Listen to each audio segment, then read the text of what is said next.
What's going on, Miners fans? Charlie Fellows here, as always, the voice of the Miners, but here is a little different. As you might notice, I'm not in my normal natural habitat. This is not Herman Brothers Field, nor is it any baseball field for that matter. This is my host family's house, and I'm recording this video because I just got back from Herman Brothers Field for what is likely the final time after what I had long suspected was going to come to pass has officially been finalized, which is that due to the astoundingly bad luck that we have had involving the weather during this week in Anchorage, the 2024 Alaska Baseball League Championship has been canceled. The Anchorage Bucks thus being awarded the title of 2024 ABL champions by virtue of their better regular season record. Sorry about that, we had a bit of a technical difficulty there, but as I was saying, it's very unfortunate way for the season to end, but it's nobody's fault. Anchorage, of course, a deserving champion. They won the regular season title, and they've got their first ABL championship since 2019, so their drought is over. Matsu, meanwhile, will finish as the runner-up for the third straight season. They're still looking for their first title since 2018. I've got a little short article about that on the website if you want to read about that, but that's not why I'm here.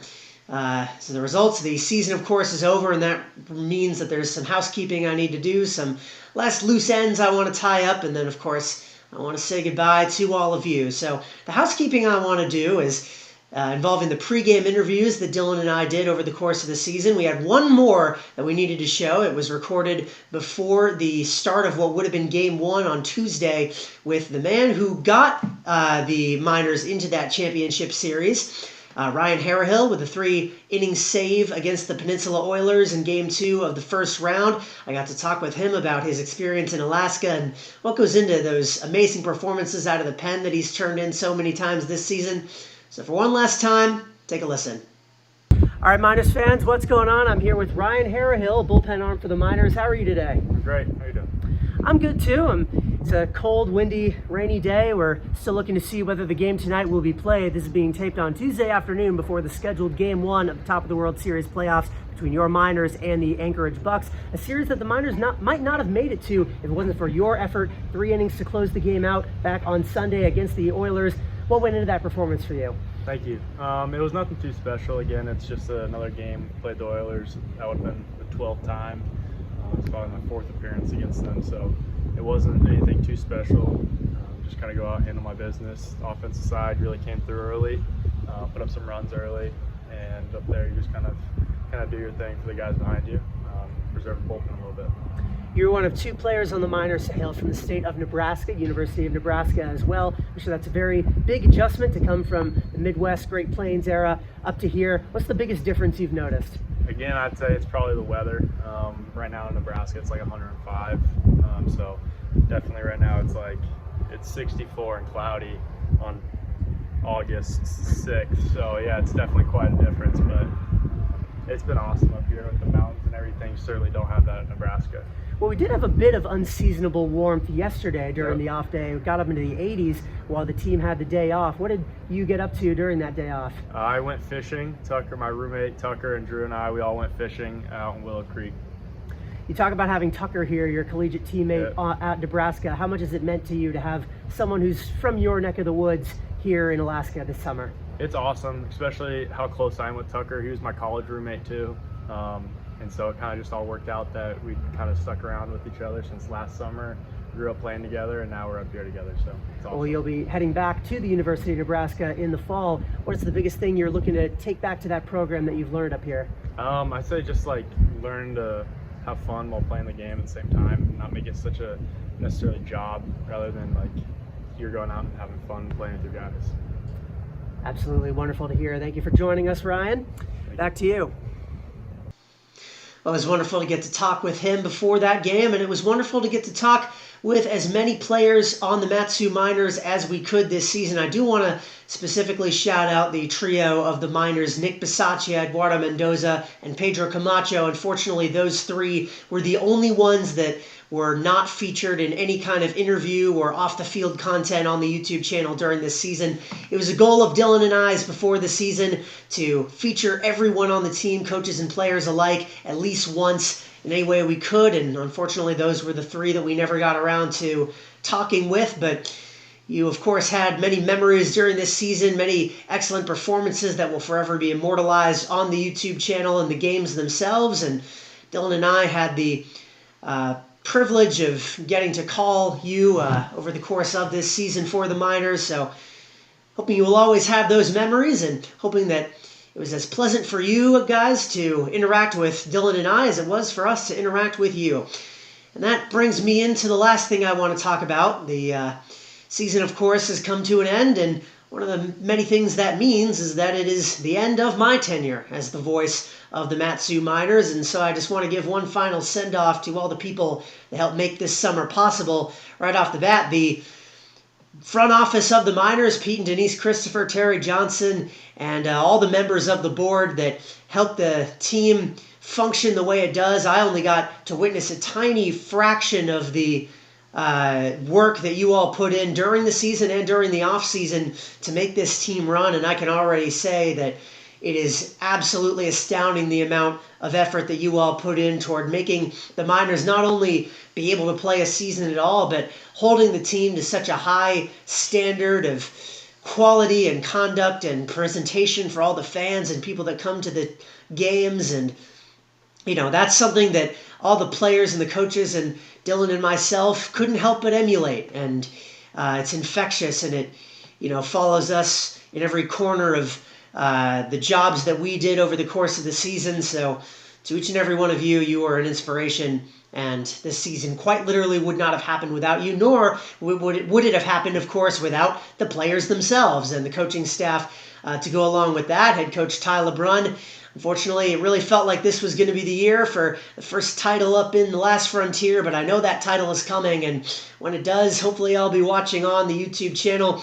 To all the players, I don't have time to talk about each and every one of you, but I was able to interact with just about all of you in some form or another during the season. And if I wasn't able to talk to you directly, I at least was able to witness your play on the field. And I can say that each and every one of you has a bright future ahead of you, be that for the rest of your collegiate careers, into the minor leagues, indie ball, or even in another line of work as a coach, or whatever you decide to pursue.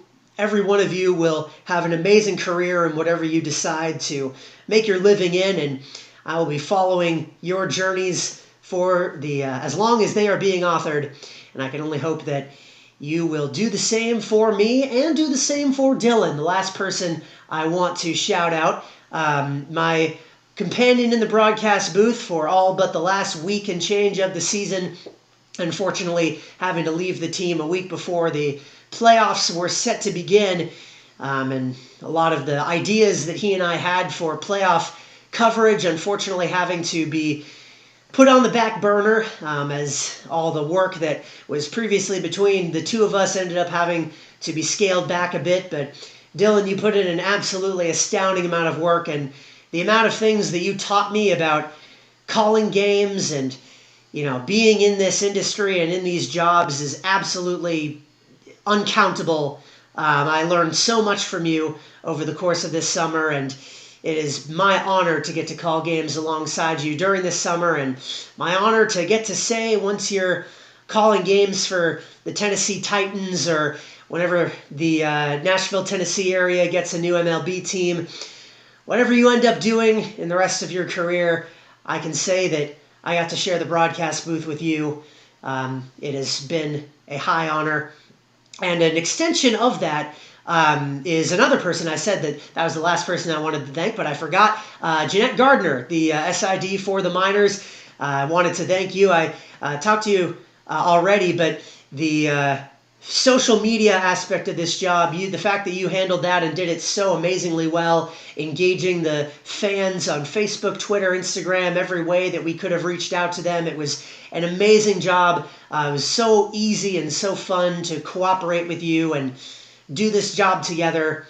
You made our lives a lot easier and more engaging and gave us a chance to make graphics and make content, and you brought that out into the world in a way that people would read it and enjoy it. And between me and Dylan and you, it was really the two of us in the broadcast booth, and then you making sure that people actually listened to us. And we could not have done it without you.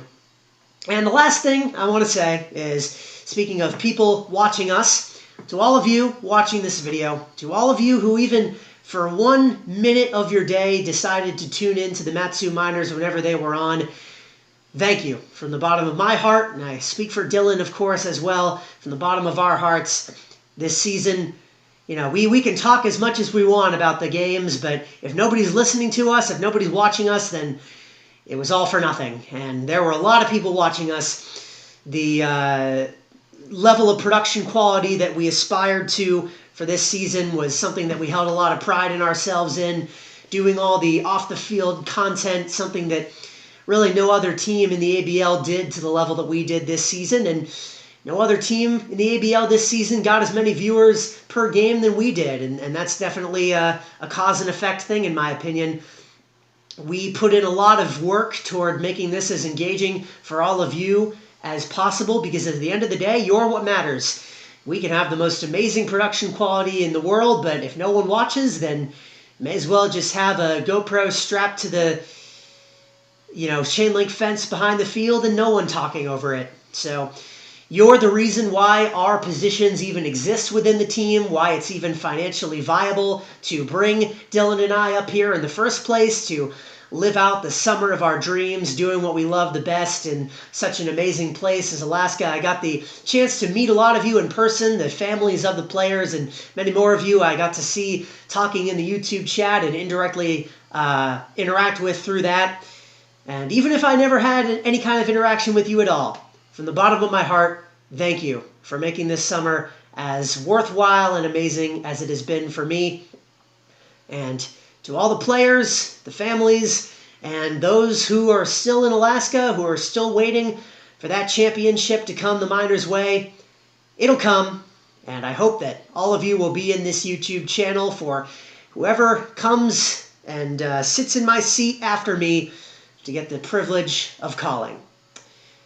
And with that, I'm going to head home in a couple days, but it has been a pleasure.